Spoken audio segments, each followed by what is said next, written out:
Hello, I'm Beth Joey and welcome back to my YouTube channel. If you're new here, welcome. This is the channel where I paint my face, turn my camera on, and talk about some books. I was having to scroll through Goodreads the other day, entering all the books that I own finally and doing a proper log of all the books that I own, all the books that I've read, what my ratings are, all that sort of thing. I'll link my Goodreads down below so you can go and check that out if you're interested. But I was kind of interested about how my ratings to some of the books that I've read have really differed to the ratings that are on Goodreads, and how some of them are the same and for varying reasons. So I thought it might be a bit of fun to look at the lowest rated books on Goodreads that I own and have read, and what my sort of reaction to those are, and whether they align or whether they completely conflict with each other. Without further ado, I'm going to jump right in with Witches Steeped in Gold by Shannon Smart. Now, its average rating on Goodreads is 3.23 stars, which very closely aligns with my own rating of this book, which was 2 stars. I'm going to read you the blurb for this book because I pretty much forgot about it as soon as I finished reading it. It did not make a lasting impact on me, and it says, "Order divides them, revenge will unite them. Araya Adair has spent her life in a cell. Heir of an overthrown and magically gifted dynasty, she was exiled from the island nation of Ica. But every day brings her closer to freedom and vengeance. Jasmine Carriot grew up dressed in gold, with stolen magic at her fingertips. Daughter of the self-crowned Doyen, her existence is a threat to her mother's rule. But Jasmine has no intention of dying. Sworn enemies, the two witches enter a deadly alliance to take down the woman who threatens both their worlds. But revenge is a bloody pursuit, and nothing is certain except the lengths Araya and Jasmine will go to win this game." Now, for me, that sounds really incredible. It sounds like there's going to be a nice found family element, maybe a potential sapphic romance, all those sorts of things I was really looking forward to in this book, and unfortunately it didn't deliver. In terms of the characters, I discovered that I don't like villainous characters, and both of these women definitely fit that. Whilst there was a lot of character development for one of them, in terms of she started as a very naive, not really understanding the ways of the world character, and grew to have her own political scheming underway towards the end of the book, and I really appreciated that. I think both of them were just really brutal and abrupt in a way that I couldn't appreciate. In terms of the writing, I really struggled with this as well, and that was because, again, it was brutal and abrupt and it didn't really flow very seamlessly. The reason that this book did get 2 stars instead of 1 was because the audiobook really saved the day. It was incredibly immersive, especially because the narrators in the audiobook had the accents that I think the characters in the book were intended to have. So it really thrusts you into that world because you were literally listening to it the way it was meant to be spoken. The next book isn't really going to be a surprise to anyone, that is lowest rated on this list, and actually multiple books in this series appeared quite low in terms of ratings, but I only included one because I didn't want to make this whole video about this one series. But it is essentially After by Anna Todd. This is a book that was published originally on Wattpad and then was obviously printed officially and published by Simon & Schuster.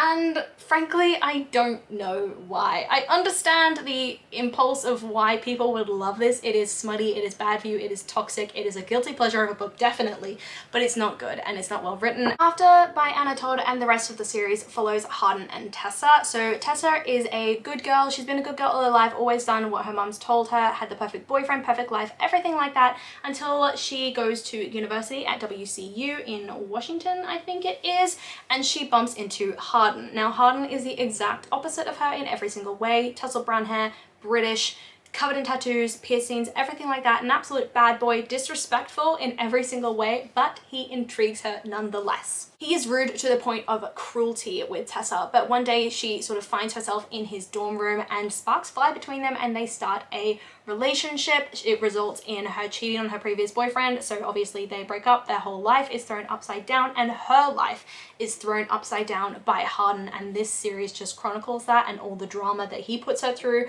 all the drama that she puts him through, because she's definitely quite content with blaming everything on him when sometimes she needs to take accountability for her own damn actions.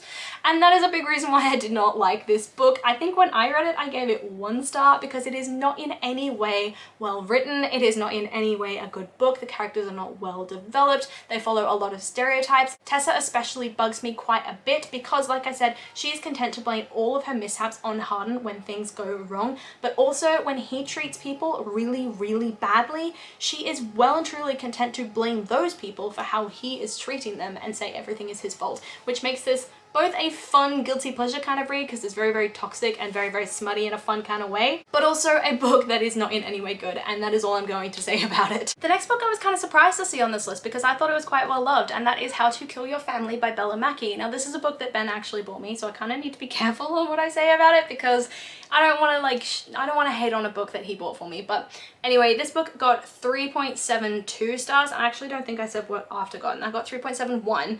This got 3.72 stars on Goodreads, so not that much better than After, and I definitely wouldn't categorize it in the same genre or area or even like star rating or anything of After. I think it was so much better than that, but unfortunately when I read it, I also only gave it 3 stars. As to what it's about, I'm going to read you the blurb, and it says, "They say you can't choose your family, but you can kill them. I have killed several people, some brutally, others calmly, and yet I currently languish in jail for a murder I did not commit. When I think about what I actually did, I feel somewhat sad that nobody will ever know about the complex operation that I undertook. Getting away with it is highly preferable, of course, but perhaps when I'm long gone, someone will open an old safe and find this confession. The public would reel. After all, almost nobody else in the world can possibly understand how someone by the tender age of 28 can have killed 6 members of her family, and then happily carried on with the rest of her life, never to regret a thing." So it follows a character who obviously has killed 6 members of her family, and it takes you through how she killed them, why she killed them, everything like that, but then she's in jail for the one murder that she didn't commit. So she kind of feels like she's been unjustly imprisoned because the reason why she's in jail isn't for something that she actually did, but then also she understands that she deserves to be in prison because she's also committed a number of other murders, and it's a really, really interesting complex to identify and look at and discover more about as you read it, and it's a very, very intriguing book. But as for what my thoughts were on it, I did write a review on Goodreads, and I'm just going to read to you, and it says, "The premise of this book was fascinating, and I love the tongue-in-cheek writing style of Grace as she so casually recounted the murders she committed and her reasoning. The one thing that got in the way was that the book was written like a very in-depth timeline, and I did get bored at times as she ran through each murder. There was no climax in the middle, instead choosing to have a big twist at the end. I found her extreme narcissism fascinating, and despite kind of rooting for her, I'm glad she'll likely get her comeuppance in the one way that she least expects." So yeah, this book was definitely an interesting read as it chronicled each and every murder and really took you through everything that happened and why it happened.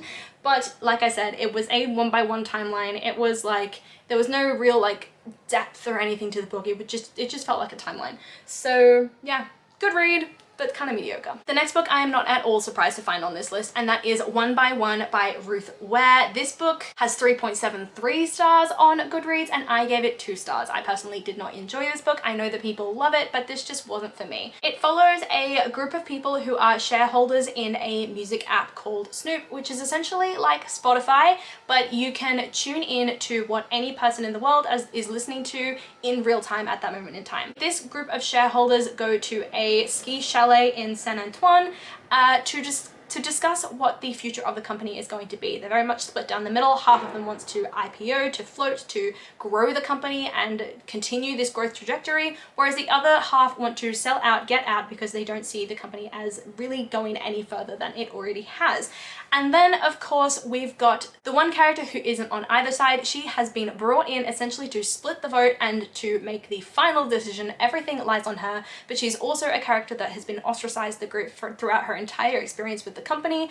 And then people start going missing, murders start happening, and they all have to kind of figure out what's going on while they're trapped in this ski chalet because an avalanche has also come down, and it's all just a lot. My review, again, I wrote it on Goodreads, and I'm going to read it to you, and it says, "One by One was decently suspenseful, but way longer than it needed to be. Whilst I loved reading chapters from the murderer's perspective and understanding the complex mix of narcissism and trauma that brought them to each decision, too much time was spent in this internal monologue. It took up the entire last third of the book. At the beginning, I thought Ruth Ware's writing style was tongue-in-cheek, bringing light to the cliches underdeveloped murder mysteries rely on. Instead, she held the reader's hand too much, not allowing me to imagine and theorize who the killer might be and whether certain events were accidents, suicide, or murder. The all-too-common trope of the innocent and naive person being the dark and victimized killer was just too obvious." And I 100% agree with what I said back then, and me giving this 2 stars. My thoughts have not changed. This book has not stuck with me. I do not remember much of it. And lastly, we've got a book that I was really, really surprised to see on this list, and it's sitting at 3.74 stars on Goodreads, and that is Jade Fire Gold by June CL10. Now, I gave this book 4 stars, so our ratings technically aren't that different, but I really love this book, and I'm surprised that it got such a low rating. This is actually a Fairy Loot exclusive edition, I think, and it is beautiful. I love it. As for what the book is about, I'm going to read you the blurb, and it says, in an empire on the brink of war, Arn is no one with no past and no family. Altan is a lost heir, his future stolen away as a child. When they meet, Altan sees in Arn a path to reclaiming the throne. Arn sees a way to finally unlock her past and understand her lethal magical abilities, but they may have to pay a far deadlier price than either could have imagined. It is just such a beautiful book. There is definitely an element of found family. There is definitely an element of a romance that's enemies to lovers without the two of them realizing that they're actually enemies because they don't fully understand who each person is. And I genuinely enjoyed my reading experience, so much to the point that when I wrote my Goodreads review, it literally started with a please let there be a sequel, even though I'm pretty sure there won't be. I think this book perfectly balanced the combination of a really young, witty cast, adding that light and that fun, as well as a really dark and descriptive and really deep storyline. The one thing that I did want a bit more of was explanation into the soul beasts and the sort of historical storyline that led to a lot of the events of this book. I would have liked a bit more time understanding that, but I understand that it is just a standalone, so sometimes you can't delve into all those things quite as much as you would want to without making the book ridiculously long. But at the end of the day, it was a really incredible debut novel for June C. Tan. I really loved each of the characters and how attached I got to them by the end of the book, and I really think this deserves more than what it's been given on Goodreads because it was a lot of fun and it's just a good YA fantasy. So these are the 5 lowest rated books that I have read recently in terms of Goodreads reviews on them. Some of them I'm a bit surprised by, like Jade Fire Gold and How to Kill Your Family, but these 3, 100% I understand. Let me know if you've read any of these, what you thought of any of them. Come and chat to me in the comments down below. Let me know what you're reading at the moment. I love to talk to you guys and I do my best to reply to every single comment, and this is heavy. I'm gonna break my fingers if I try and hold it any longer. I really hope that you liked this video, and if you did, please do let me know by liking, subscribing, and hitting that notification bell all down below. It is a super easy way to help my channel grow, and I will see you lovely people in my next video. Bye!